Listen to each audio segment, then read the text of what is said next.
The baguette, not just bread. Bread making is something I learned to do at a very early age. I was 11, maybe 12.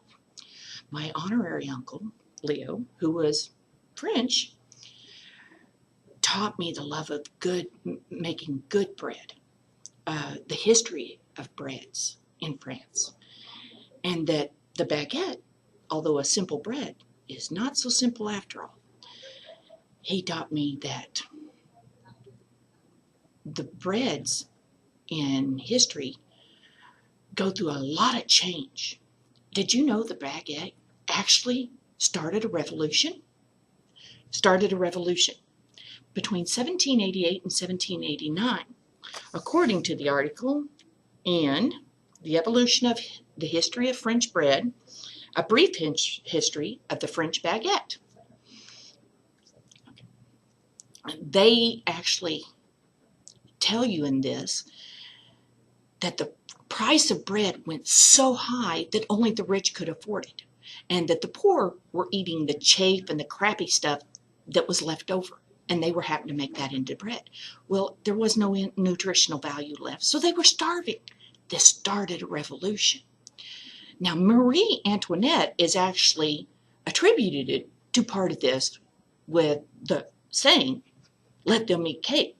But according to history, that was actually first seen in Rousseau's book, Confessions, written in 1767, when she was about 9 years old and was still a princess. At least according to John Cunningham in Did Marie Antoinette Really Say, "Let Them Eat Cake?" And the actual quote isn't "let them eat cake," it's "let them eat broche," which is baguettes, and you add eggs and sugar. But it turns it into a totally different bread. It almost becomes a sweet bread at that point. Baguettes and brioche are actually closely related. Even now, there's actually strict guidelines according to Facts About French Bread in the magazine French Desire.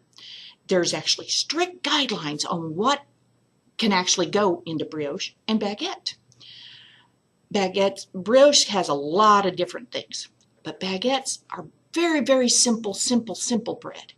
They're yeast, salt, water, and flour.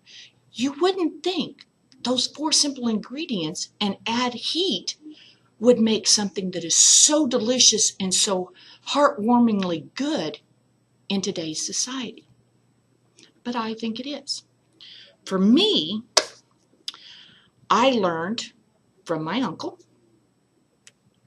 how to make good baguettes, the history of baguettes, and maybe the love of good bread.